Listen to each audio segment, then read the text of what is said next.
Hello and welcome back to Talk of the Traitors. I'm Benedict Townsend. And I'm Hannah Townsend. And we do love all our audio listeners, but for our video listeners right now, there's a little bit of Suki on screen, who is our cat. Can you see her on screen? Yeah, you can see her little tiny head. She's baby. She's in Hannah's arms like a little baby. She is a baby. She loves watching us while we do this. Like, what are you guys doing? Who are you talking to? I've got two things to say up top. One, we had lots of lovely comments on Spotify and YouTube from people saying that they like the yap at the start of the episode. The preamble. The pre-yapple. So they're happy for us to yap. I actually saw one that said we wanted to hear more about the dishwasher.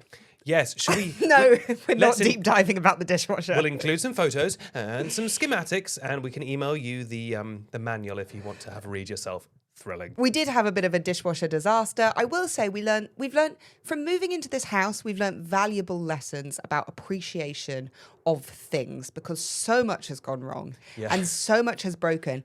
And you wouldn't believe how many like spoons and random forks you use. So if you have a working dishwasher and you're lucky enough to own a dishwasher, I hope you sit there and I hope you feel lucky. Wherever you are, hug your dishwasher close to you right now. A dishwasher is for life. It is not just for Christmas. It is one of those things that we take for granted in the decadent West, one of those little luxuries that, machine that does it for you. There's times before where I'd be like, oh God, I've got to empty the dishwasher. What, the magic machine that does all my dishwashing for me? Watch the comments flood in like, we're okay without the preamble, Actually, the dishwasher stuff was really boring. What's the second thing you want to say up top? These people do not deserve Jessie. I could not agree more. They do not deserve Queen Jessie, one of the sharpest players I think we've ever seen on Traitors. It boils my blood the way they just flatly ignore her. It really actually boils my blood, especially because at this round table especially, they all kept going, we got nothing to go on, we got nothing to go on. Jessie turns up with a laminated binder with a map and diagrams, figure 1, figure 2, if everyone would look at the papers in front of you, and everyone goes, never mind. Jade? Yeah. I actually found tonight's episode of Traitors a tough watch. Jessie is the best faithful we have ever seen. She had a theory and she goes back to the theory, something that never happens in the Traitors. We never see people stick with a theory and keep going with it. Jessie is on the money with all of her points, bang on the money, and no one is just paying her the time of day. No. Why is that? Let's talk about it. Is it because she's young? Is it because of her stammer? Is it because she's a woman? Because she's a woman. Honestly, like there are people who can go forward with a theory that has no legs. Yeah. And everyone will just get behind it. In the way that we saw Matt go after Harriet last night and everyone rallied round him. It's tough to watch, honestly. You're so right, because it's one thing if you're like, look, I've got my own theories or whatever, and I know that, they apparently film these roundtables for hours and hours and they don't include all the footage, but no one even seems to acknowledge what Jessie's saying. And it's extra frustrating when they all keep going on about how none of them have a clue, none of them have got a clue. Yeah. Like, I have no clues to go on. And she's like, here's some clues. And they're just like, nah. Even James, who we think possibly could be related to her or know her because they seem very friendly. But even James, who really backs her, he didn't go with her. No. And even when she expressed her frustration to him after the round table, he still didn't say, I believe your theory. Look, from an outsider's perspective, it's really difficult because you're not in there and you can't say, well, if I was in there, I would believe the theory because we know she is correct, right? I just don't feel like people are listening to her. And that is a tough watch. Yeah, that's the thing. Like, we always acknowledge this. We're smug because we as the viewer know that she's correct. But look, they've banished people for a lot less. They've banished people for less than nothing. Yeah. And every other theory that arose at that table was much worse than what Jessie was saying, and they'll listen to that. So I find it very frustrating myself. I know I've just said this, but Jessie is the best faithful we've ever seen. Hands down, obviously Harriet was also one of the front runners for this title, however, completely messed that up at the end. But Jessie, hands down, is the best faithful this show has ever seen. She's the only person who does the thing that we find so frustrating, where she remembers previous things that happened. I mean, it is crazy how much Harriet put everything on the line, tanked her whole game to implicate Rachel, and no one even mentioned Rachel tonight. Another thing I love about Jessie is she's always kind with her delivery. Yes. She thinks it's Stephen, and she very calmly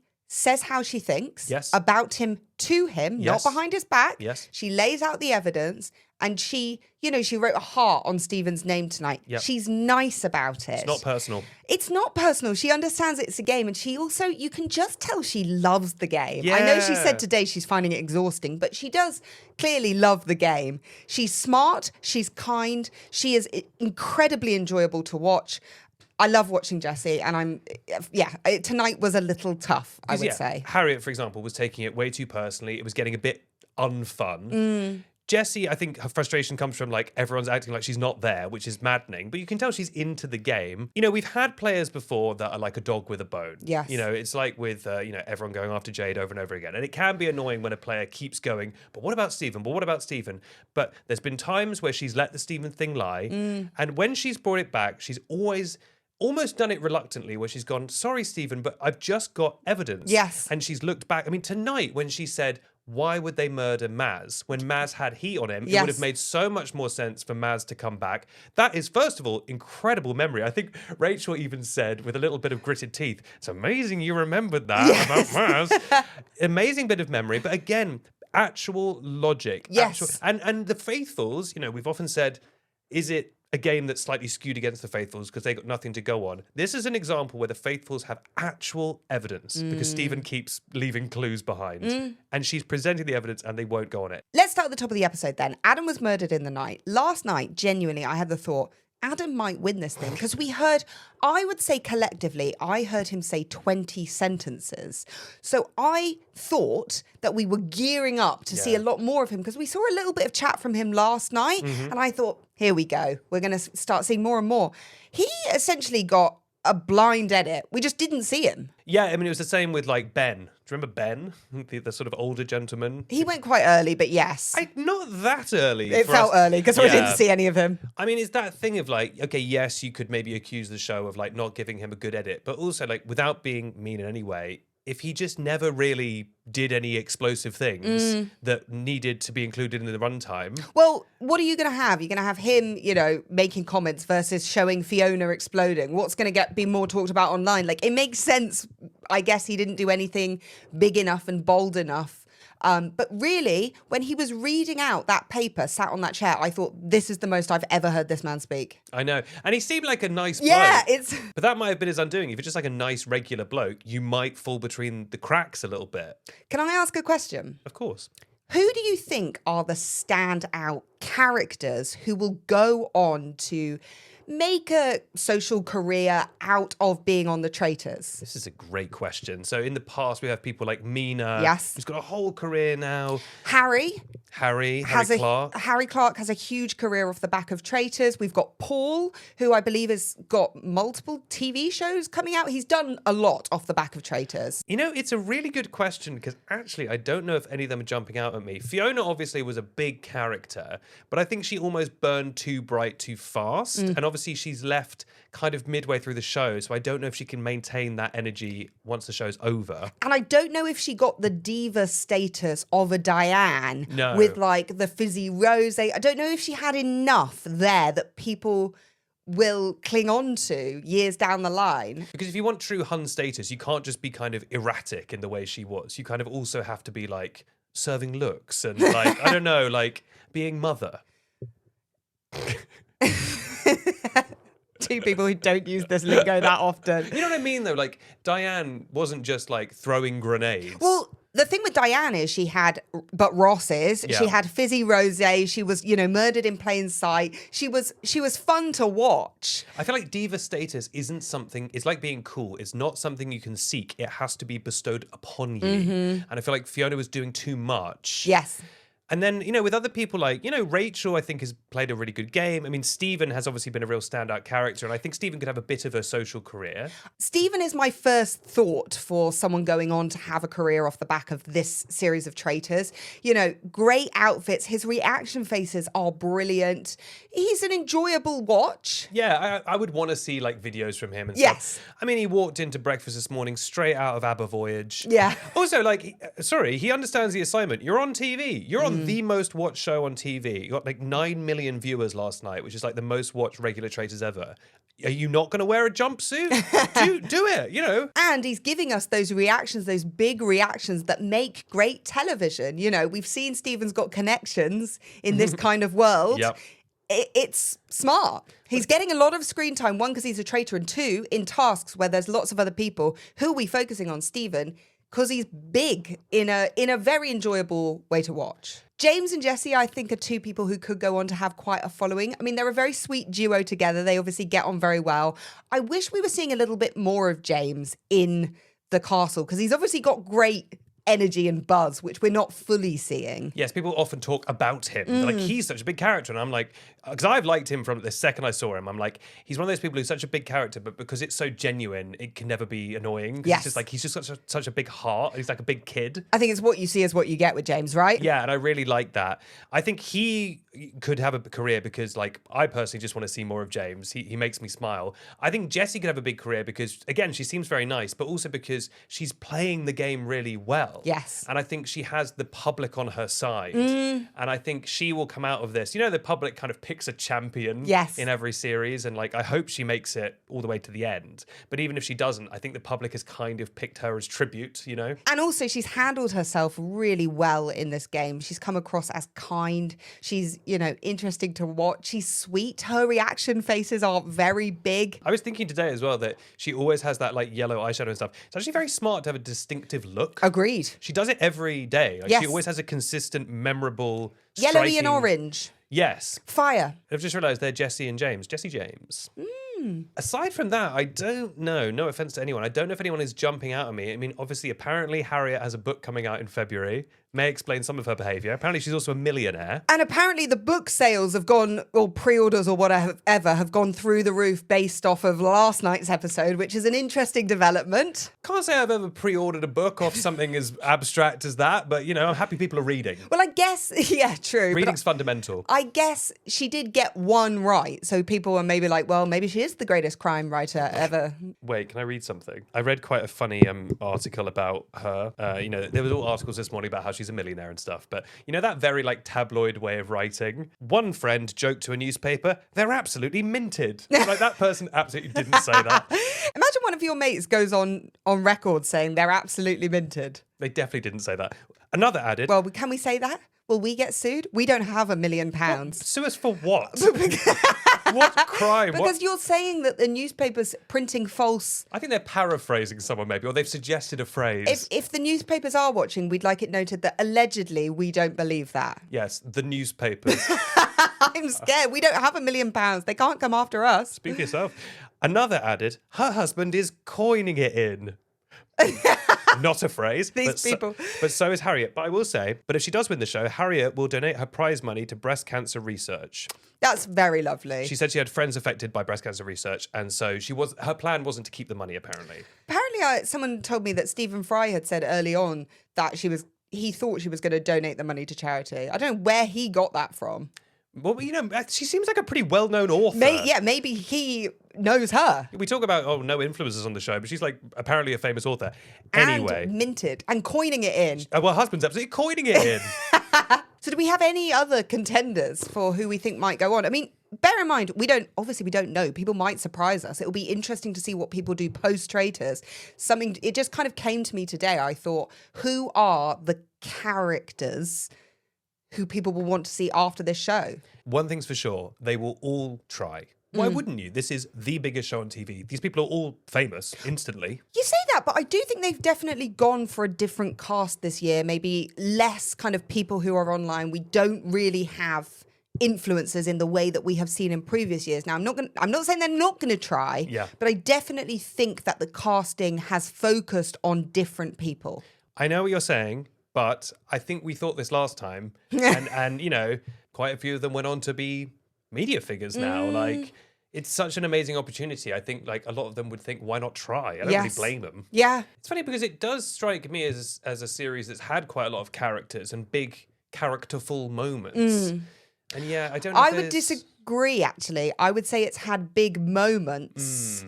I don't know if it's had characters people love in the way that they loved Alexander. That said, Alexander, maybe that was more in finals week, although we're nearly there. Yeah, it was more that he was the only one having fun at the end. Yes. But I think he had already, when he was doing the singing and stuff, he'd won people over. I'd be interested, to see who people are loving, and would love to hear. If you fancy commenting or DMing, let us know. It's interesting that thing you bring up about how it's been a series of big moments, because the rumblings I've been hearing from people is, ooh, was that a real moment or was that a massaged moment? I mean, the big one that people said to me, because people know I love Traitors, was, did Harriet think of doing that on her own? Yes. Did Matt think of doing that whole elaborate murder Jessie and recruit me plan on his own? Or was it perhaps suggested to him by the production? Just because it was so bold of them to... the option you're given is ask them a question, and you come up with this like quite elaborate twisty plan? I feel exactly the same. However, I've also spread this theory, and people have said it's BBC, there's prize money, they're not allowed to massage anything. So Yeah, I know what you're saying, but I have been told by insiders that they are not allowed to meddle in any way when there is money on the line. No, I completely agree. And I'm never suggesting that, because I know there's like legal Yes. stuff. They could never like give anyone an advantage or anything. Of course. But I do wonder sometimes if they are like, you could do this, you could do that, and they let the but people I think decide. that might even be against the rules, but I don't know. Fair Again, enough. if any newspapers are listening, allegedly. Allegedly. No, and again, I want to make it clear, this is my favourite show. I'm not trying to slander the show. It's just fun to discuss this stuff. Of course. I mean, that's what we do. Otherwise, we wouldn't have a whole pod. Hannah, let's shut down the pod. With love, as always, there are certain people who make it to the end, and it's because they don't really have a clue who the traitors are, and they kind of just glide through.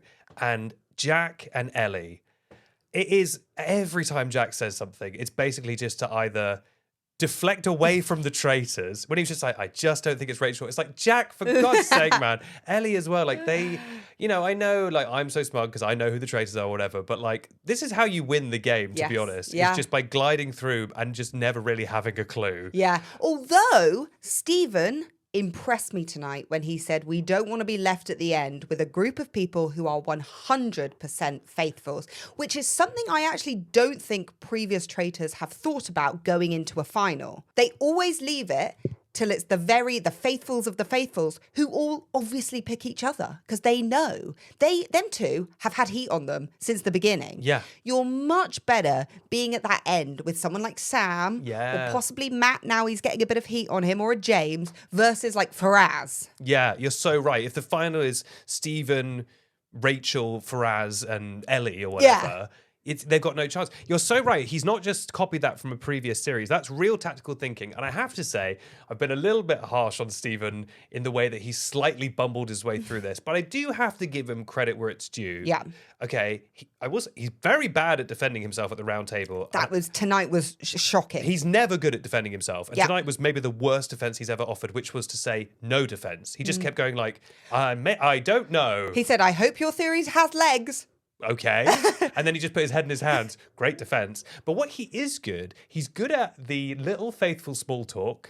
Brilliant. Which I would actually find really cringe. He can bamble his way through. Bumble? Babble. He can babble his way. I would find it quite cringe as a traitor to be like, I just don't know how they're getting away with this. That kind of stuff. But he's really good He's at that. great at it. He's obviously good at the interpersonal stuff. Yeah, people like him. People like him. People don't really suspect him, despite him basically going, I'm a traitor, whoops, every 5 seconds. I think what we're seeing with Stephen is, the train was already moving. They were trying to lay the tracks Yes. of learning how to become a traitor, right? And he has just got smarter as that train has gone along. Yeah. And he has, he realized he mucked up when he put himself in the cage. He did make mistakes, but he's definitely his game plan has got smarter. He's a lot more switched on. And I really think that it was a traitor's first tonight when we heard him say, let's not leave it to 100% faithfuls at the end. I also do believe that he and Rachel are working as a team. Aligned. I think there's a slim chance that, not a slim chance, but there's a strong chance that Rachel will betray him or he might. But at the moment, I think they're both smart in being like, we are stronger as a unit. we are working for each other. You see them actively working to protect the other one. Yeah. Which, by the way, I think it's just a more fun show. Yeah. It's way less fun when all the traitors just constantly betraying each other immediately. You save that for the finale. But it's better the devil you know, right? Exactly. Like, they do have a trust. I mean, Matt could come in and, throw a grenade in there. It makes so much more sense to keep it as a 2. I would love to see 2 traitors win. Yeah. Has it ever happened in any of the Traitors series? No, I think Harry won as a traitor, but solo. Yeah. Definitely not in the UK. I'm talking about other traitors. I think there is a thing where traitors win more often than faithfuls around the world. But That totally makes sense. But I don't know if they do as a team. It's a good question. I think they tend to do it solo. Well, because usually, odds are, numbers-wise, it's traitors and 1 faithful, 2 faithfuls who have to make the choice of which traitor they believe most. Yeah. And then the traitor steals the money. Unless you're watching the Australian season 2, I think it was. which is one of the best games of traitors Worst. and worst that you could ever watch in your life. We won't spoil it, but I would just urge you to go out there and watch that. It is brilliant. You will have to struggle through it because the game basically breaks. Yeah. But in a fascinating way. And the finale is like something you couldn't write in the craziest drama. I will say this, Rachel is a good player. She's also a bit of an erratic player. Her being like, I'll protect Stephen. It was Faraz. And then everyone just being like, well, no, it isn't. And then her being like, okay. I mean, of all the people to pick. Also, are they not questioning murdering him tonight? So if she murders him, would that not be like, well, Rachel just weirdly came over. He was just sitting on a windowsill having a time out. And she was like, it could be you going for older people. She was like, how old are you? And it was like, how's that relevant? Ageist. Yeah, ageist. It was so funny that she literally went, you're killing everyone. He went, ha ha ha, maybe. And it's like, Yeah. that's how confident he is. He literally laughed at her. Yeah, it was silly. Silly. Well, thank you so much for listening and or watching. I'm Benedict Townsend. I'm Hannah Townsend, and if you're up at 7:17 tomorrow morning, I'm on BBC radio talking about traitors. It'd be good if we knew which I'm sorry, one. I think it's the BBC radio. There isn't a BBC Radio London. If you just keep searching the dials at 7:17 and you will hear Hannah's beautiful voice. You've got 4 minutes. I think my segment is 4 minutes talking about the traitors. So you've got 4 minutes in from 7:17 to find me on the radio. If you're tuning in at 7:22, you missed it, buddy. You're done. But I'm going to say the exact same things I said here. So Okay, well, you're hearing exclusives. If you haven't already, please follow the show on Spotify or YouTube. It really helps us. And maybe give us a like if your platform allows that. And if you've made it this far, maybe comment. Did anything happen this episode? We didn't even talk about the spooky cabin. It was quite spooky. it was a good challenge. Actually, we should give them credit. It was a good challenge It today. was good challenge. We've talked a lot of smack. And has anyone ever had a worse day at the office than the people who had to lay in those graves so they could stick their hand out? You know that was cold. Thank you for your service. Yes, just for our entertainment. Please comment down below the word We can't think of anything to entertainment. comment. Comment down below, justice for Jessie. Yeah.